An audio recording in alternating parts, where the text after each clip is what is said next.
What's good, YouTubers and YouTubettes? This is JB Sports, back again with another one.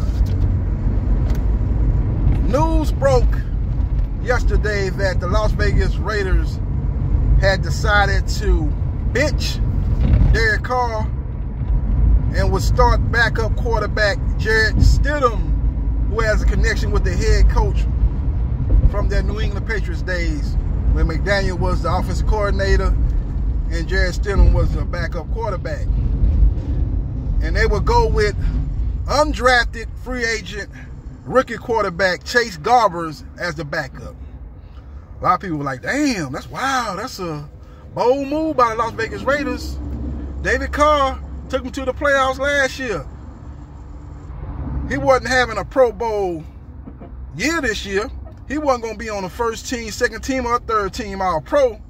That's for damn sure. But if you want to go down a list of the reasons why the Las Vegas Raiders are the biggest disappointment in the NFL, you're going to go down a list a little ways before you get to Derek Carr. But they spun it yesterday as, hey, we want to look at the young quarterback, Jarrett Stidham. He has a total of 13 career NFL passes, completed 8. We want to get a look at him, see if he could be possibly a starter down the line, or is he what he is right now, a backup quarterback. Then you got an undrafted free agent quarterback, Chase Garbers. Maybe he's been putting on some good work out there in practice. You know, working the scout team. He must be looking good in the scout team. They elevate him from the third string to the second string. And they probably want to get a look at him if something happens to Stidham. And that was the story yesterday. Now today it comes out that Derek Carr has left the team. And people out here with the misinformation saying that, oh man, Derek Carr left because he lost his starting job. Hell no, he didn't leave because he lost his starting job. He left because the team made him inactive. He's a third string quarterback. He's not going to even dress. He's going to be sitting on the sideline in street clothes after starting the first 15 games and taking the team to the playoffs the year before.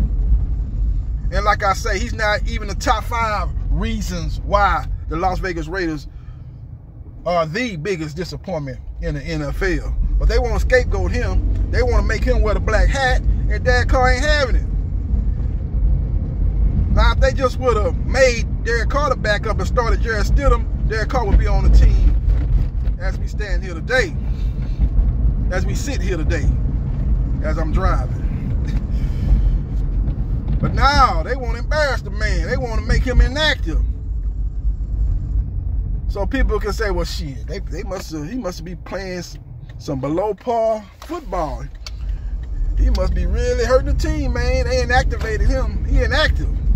You know what I'm saying? He's the reason why they sitting there 6-9. You don't want to talk about the defense that's 30th in sacks. Never mind the fact you got 2 of the premier pass rushers in the game in Crosby and Chandler Jones. You don't want to talk about that. You don't want to talk about the run defense.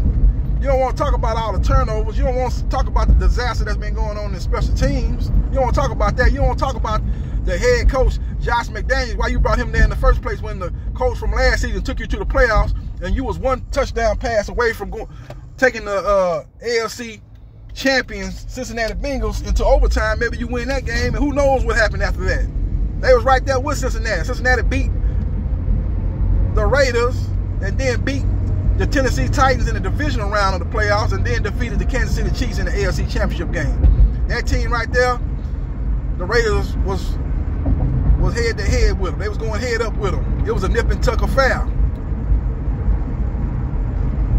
You know, they won the last game of the regular season, beating the Los Angeles Chargers in one of the best games of the NFL season last year, as they got a game-winning field goal as time expired to advance to the playoffs.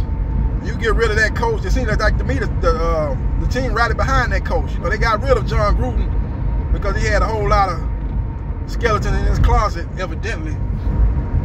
A lot of scandalous behavior by John Gruden, and they ran him off, and they brought in the special team coach as the head coach, as the interim head coach, and he did a great job. The team rallied behind him. Why you didn't bring him back? You know, you have to give him no 5-year deal, but give him like a 3-year deal or something like that and bring him back. I'm sure he would have took that deal. But now you want to go get Josh McDaniel, who failed miserably with the Denver Broncos, He was the only guy in the NFL that thought Tim Tebow was an NFL starting quarterback. Brought him in when he was basically was a poor man's Tommy Frazier in college, in my opinion. Tim Tebow. He was a poor man's Vince Young. That's all it was. He won the Heisman. You know, they're going to always promote it. The Great White Hope, they're going to always, you know, if you show the ability to play at a high level, they're going to always give you that extra fanfare, that extra buzz, and try to put him up there on the pedestal like he was on that level like a Vince Young, which he was not when Vince Young was at Texas, or he was on the level of Tommy Frazier when he was at Nebraska, which he was not. Not to say that he didn't deserve to win the Heisman Trophy. I thought that next year that when he didn't win it, he probably had a better year. The year he didn't win it, that next year. But all that being said, Derek Carr chunked the deuce to the Las Vegas Raiders. He basically told the Las Vegas Raiders, y'all not finna scapegoat me. And I would be willing to maybe be y'all scapegoat, but y'all not finna embarrass me on top of that. Y'all not finna have me sitting on the sideline in street clothes, inactive. After I led you to the playoffs last year and started the first 15 games. And I'm not even in the top 5 as far as reasons why the team has been one of the biggest disappointments in the NFL. If not the biggest disappointment in the NFL. So we will see what happens and we will see what transpires. But there's a lot of bad info. A lot of people out here capping about the reason why Derek Carr has left the Las Vegas Raiders. And it's not because he got benched. It was because the team decided to inactivate him, make him inactive. And that was a bridge too far as Derek Carr goes. And that's why he chunked the deuce and rode off into the sunset and played his last game in a Las Vegas Raiders uniform. There's going to be a lot of teams looking to bring him in next year. The Indianapolis Colts come to mind. The Tennessee Titans come to mind. Even the Houston Texans come to mind, even though I think they're going to be in the market for a quarterback in the NFL draft. Bryce Young is who I see being the Houston Texans quarterback going into next season. But Derek Carr will have plenty of opportunities. Now, his opportunity could shrink up if you see Tom Brady out there on the market, if you see Aaron Rodgers out there on the market. But he will definitely be playing and starting for another team next season. So we will see what happens and we will see what transpires. Follow me on Facebook, Gerard.Briscoe.3551. Like, share, and subscribe to JB Sports. The man, the myth, the legend. And I holla.